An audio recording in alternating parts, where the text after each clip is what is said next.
Welcome to today's lesson where we're going to be talking about William M. Boss Tweed. He was an American politician and the notorious leader of New York City's Democrat political machine, Tammany Hall, during the mid-19th century. Rising from humble beginnings as a chairmaker's son, Tweed became a powerful figure in city politics, controlling election courts and public contracts through patronage and corruption.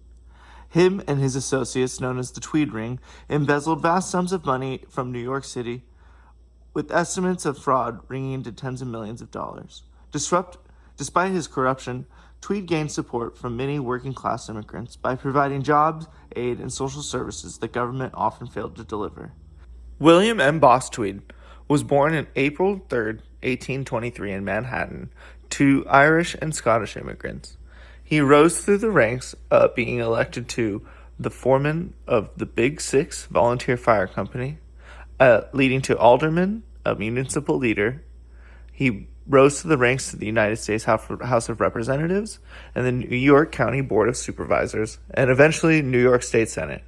He became the director of Erie Railroad and the 10th National Banks. He went on to own the Metropolitan Hotel, 2 yachts, multiple homes, 1/3 of New York City's real estate, New York Printing Company, and becoming the city's official printer, and the Manufacturing Stationers Company, becoming the city's official stationery supplier. Gilded Age politics had Democrats who supported lower tariffs and favored a gold standard, and Republicans who supported higher tariffs and favored free silver. Backing up the value of the dollar was silver and gold. Political machines and Tammany Hall are two different terms that are important to today's lesson. Political machines is an organization whose main goals were the rewards of gaining and maintaining power. Example was Tweed, a political figure, accepted $100,000 from the Erie Railroad Company in order to exchange favors. Tammany Hall became a dominant political machine that controlled the Democratic Party in New York. Tweed was the leader from 1867 to 1871, and in that time, the Tweed Ring stole between $75 and $200 million. After the Tweed Ring rose to power through voting fraud, they would begin construction on the old New York County Courthouse, what would become known as the Tweed Courthouse.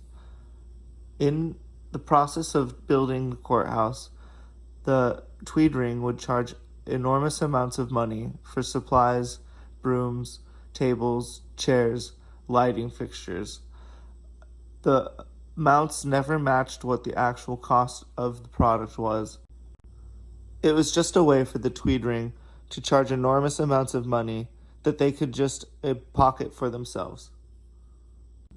Tammany Hall received $2 for every $1 received by the contractor when building the courthouse.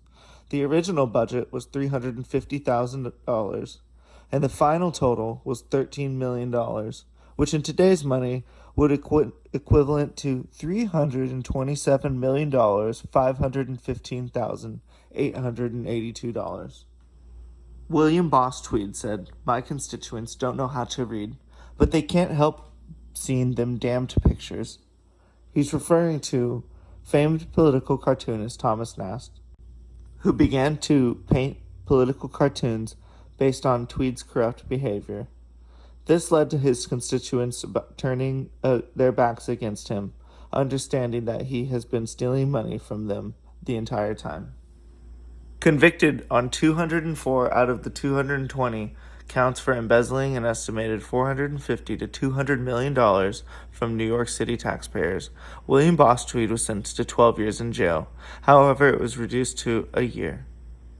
Tweed escaped from jail on December 4, 1875, and fled to Spain, where he would work as a seaman.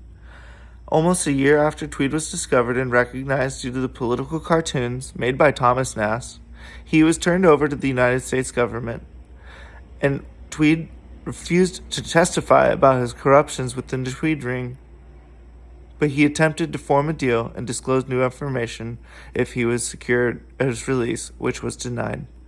Tweed died on April 12, 1878, from pneumonia and was buried in New York City.